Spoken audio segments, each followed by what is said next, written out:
The most powerful women don't chase attention, they command respect. Want to know how? If you think being high value means being flawless, you've been lied to. In a world that constantly tells women who to be, what to wear, how to talk, when to settle, it's easy to confuse being admired with being valued.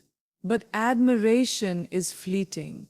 True value is quiet, strong, and deeply rooted. A high-value woman is not defined by trends or attention. She is defined by her essence, how she shows up for herself and for others when no one is watching. The first rule to becoming a high-value woman is knowing who you are and standing in it unapologetically. That means asking hard questions. What do I believe in? What makes me feel alive? What do I tolerate that I know I shouldn't? In The Gifts of Imperfection by Brené Brown, she talks about the courage to be authentic, how it's not a luxury, but a necessity.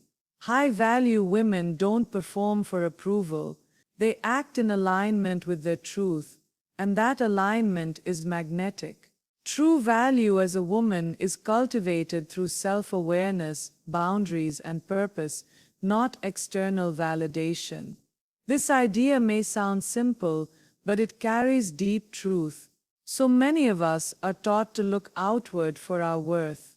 From a young age, we're told that if we look a certain way, speak a certain way, behave in a certain way, we'll be loved, accepted, admired. But that kind of worth is conditional. It shifts with opinions, fades with trends, and disappears the moment someone decides we are no longer useful to them. That is not value. That is performance. Real value starts in the quiet moments, when no one is watching, when there is no applause, when the only voice we hear is our own. Self-awareness is the first light in that quiet. It's the ability to see yourself clearly, to sit with your emotions without judgment, to notice your patterns, your desires, your wounds, and instead of running from them, you become curious. A high-value woman asks herself hard questions. Why do I say yes when I want to say no? Why do I keep seeking approval from people who drain me? Why do I silence myself to avoid conflict? She doesn't look away from those questions, she leans into them, because she knows that truth, no matter how uncomfortable, will always serve her more than denial. And with that self-awareness comes boundaries. Not walls to shut the world out, but filters to protect what matters. Boundaries are an expression of self-respect. They say, this is what I allow in my space. This is how I expect to be treated. This is what I refuse to sacrifice, even for love, even for success. Without boundaries, we become available to everything and committed to nothing. We say yes too quickly and regret it quietly. We overextend, overgive, and slowly we begin to resent ourselves for it. But a woman who knows her worth knows her limits. She understands that no is not rejection, it's redirection. And every time she honors her boundaries, she sends a powerful message: I am enough as I am. I do not need to earn peace through pleasing others. Then comes purpose, not a title, not a role, not a job. Purpose is deeper than that. It's the thread that connects your actions to your values. It's what gives meaning to your yes and integrity to your no. Purpose doesn't have to be grand. It doesn't have to be something the world claps for. Sometimes purpose is simply deciding to show up each day with intention, to be kind when it's hard, to be honest when it's easier to lie, to choose growth over comfort. When a woman lives with purpose, her life begins to reflect her values, not the values imposed on her by family, society, or social media, but the ones she's chosen for herself. That is power. That is value.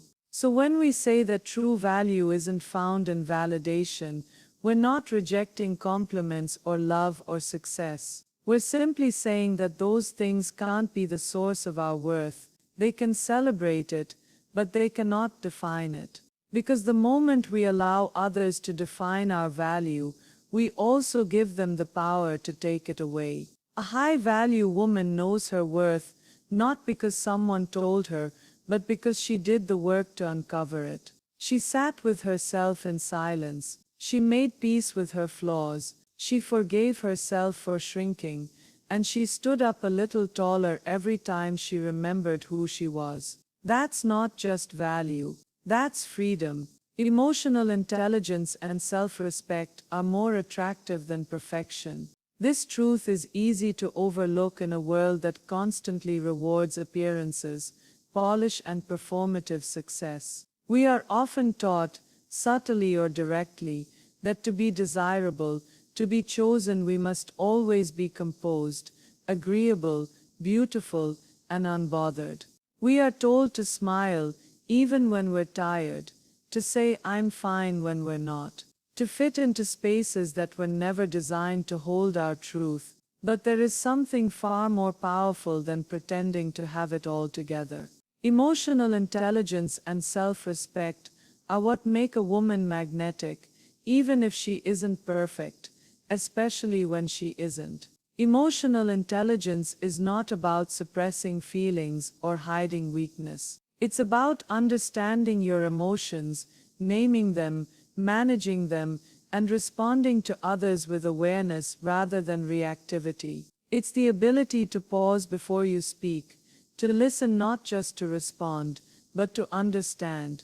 A woman with emotional intelligence doesn't need to dominate a room to be heard. Her calm presence, her thoughtful responses, her ability to remain steady under pressure, those qualities speak louder than any performance of perfection ever could.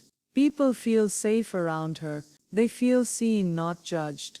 And in a world that often values noise over depth, that kind of presence is rare and deeply attractive. Think about it. Anyone can be charming for a moment. Anyone can curate the perfect image online. But emotional intelligence shows up in real life when someone criticizes you unfairly, when plans fall apart, when someone you love disappoints you. A woman who has developed emotional intelligence doesn't crumble or lash out. She doesn't seek revenge or approval. She breathes. She reflects. She chooses how to respond in a way that aligns with her values.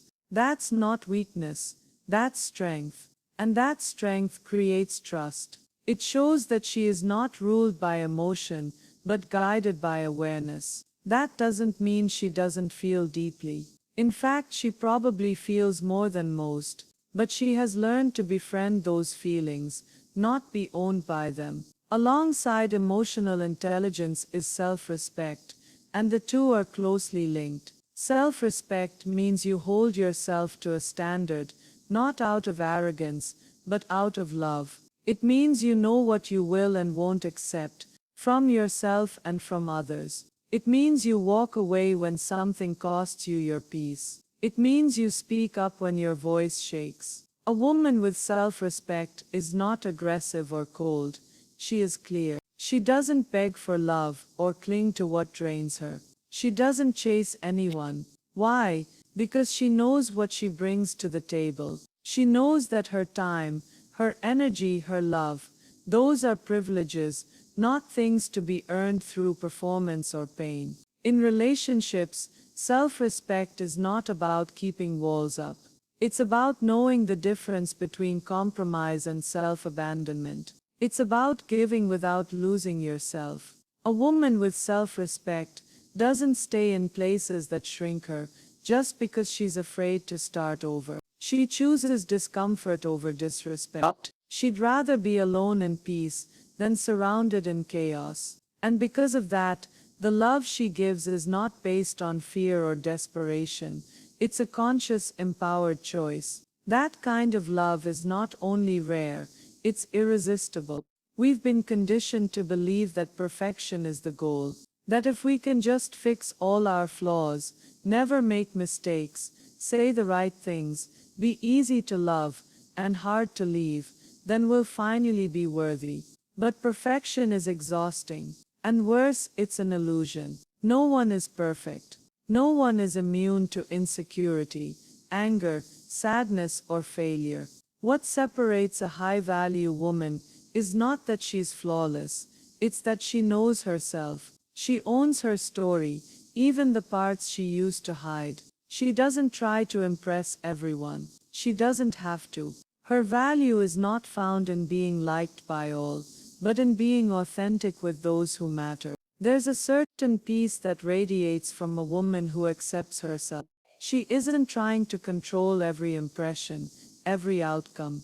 She's honest about her needs. She apologizes when necessary, but she doesn't apologize for existing.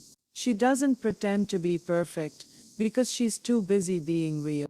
That kind of woman may not always be the loudest in the room, but she's the one people remember. Not because she tried to be everything for everyone, but because she had the courage to be herself. Emotional intelligence and self-respect aren't taught in school, but they are learned over time, through heartbreak, failure, healing, and reflection. They are built in silence, often through the most difficult moments of life. But once you've developed them, you start to see the world differently. You stop taking things personally. You start setting boundaries without guilt. You begin to trust your instincts. You start to attract people who reflect your inner peace, instead of triggering your old wounds. Perfection is polished, but it's shallow. It doesn't leave room for growth, for honesty, for true intimacy. Emotional intelligence and self-respect, on the other hand, go deep. They draw people in, not because you're flawless, but because you're real. They allow you to navigate life with grace and power. And in the end, they create a foundation that no amount of surface-level admiration can match. The most attractive woman in any room is not the one trying to be everything for everyone. It's the one who knows who she is, feels what she feels, and loves herself enough to choose peace over performance. She doesn't chase perfection, she chooses presence. And that presence is what turns ordinary moments into something unforgettable. Living with intention and grace sets the foundation for lasting influence and fulfillment. In a world that often prioritizes speed over substance and noise over meaning, it's easy to get swept up in the current of distraction and urgency. We rush through our days, checking boxes, meeting expectations, reacting instead of reflecting. But a woman who lives with intention does something rare.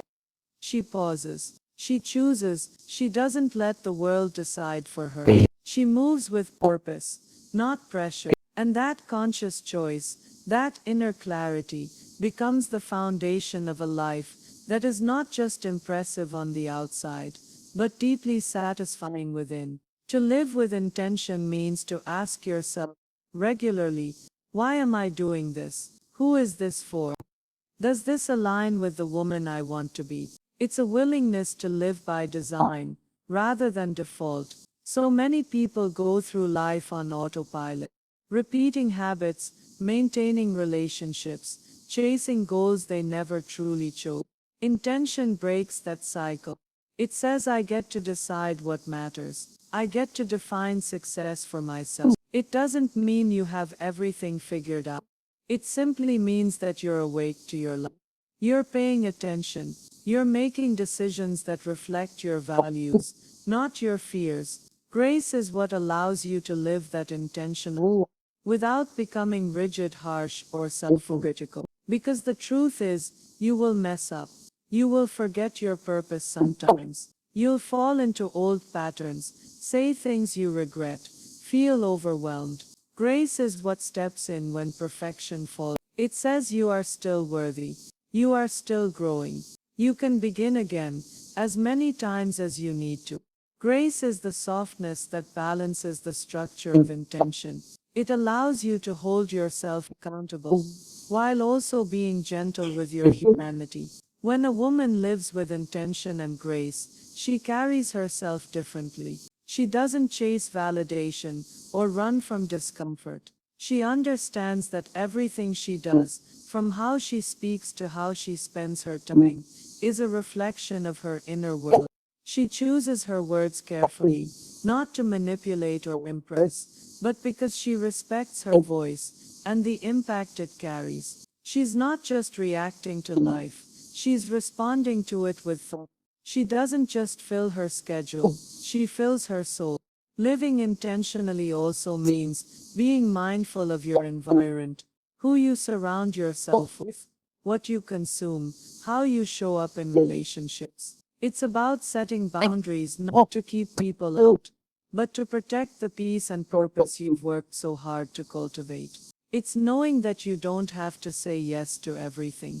That busyness is not the same as significance. That just because something is offered to you doesn't mean it's meant for you. And when intention is paired with grace, your life becomes a mirror that reflects what truly matters. You begin to attract people, opportunities, and experiences that resonate with your core. You start letting go of what no longer serves you, not in anger but in peace. You realize that fulfillment isn't something you chase, it's something you build, one aligned choice at a time. It's not found in achieving everything, it's found in living in a way that feels deeply right, even if it doesn't look glamorous or perfect from the outside. Influence, when rooted in intention and grace, becomes timeless. It's not about going viral, being the loudest, or seeking constant attention. It's about living in such a way that your presence lingers, because you led with integrity, because you listened deeply, because you showed up fully. You influence, not by force, but by example. You inspire others simply by being real, grounded, and consistent. You become a quiet leader, someone whose life reminds others that they too can choose peace, purpose, and presence. Fulfillment, then, is no longer dependent on outside validation. It doesn't hinge on someone else's approval or the next big achievement. It comes from knowing that you are living in alignment with your deepest truth, that your actions match your intentions, that you are not betraying yourself just to belong. You can look in the mirror and feel proud, not because you were perfect, but because you were honest, because you were brave enough to choose differently, to give yourself grace on the days when it was hardest. This kind of life is powerful, not because it's flashy, but because it's rooted. A woman who lives this way may not always be seen by everyone, but those who see her really see her. And more importantly, she sees herself. She recognizes the beauty in her journey, the strength in her softness, the wisdom in her quiet. She becomes someone whose influence cannot be faked or replicated, because it comes from within. Living with intention and grace doesn't mean life becomes easy, but it does mean life becomes clear. You begin to trust yourself more. You start making decisions that come from confidence rather than confusion. You stop needing to prove your worth because you're too busy embodying it. In the end, it's not about how much you've done or how perfectly you did it. It's about whether you showed up with heart, whether you lived in alignment with who you really are, whether you chose to live on purpose, with compassion for yourself and for others. That's what leaves a mark. That's what builds a legacy, not in headlines, but in hearts. And that's the kind of fulfillment no one can take away.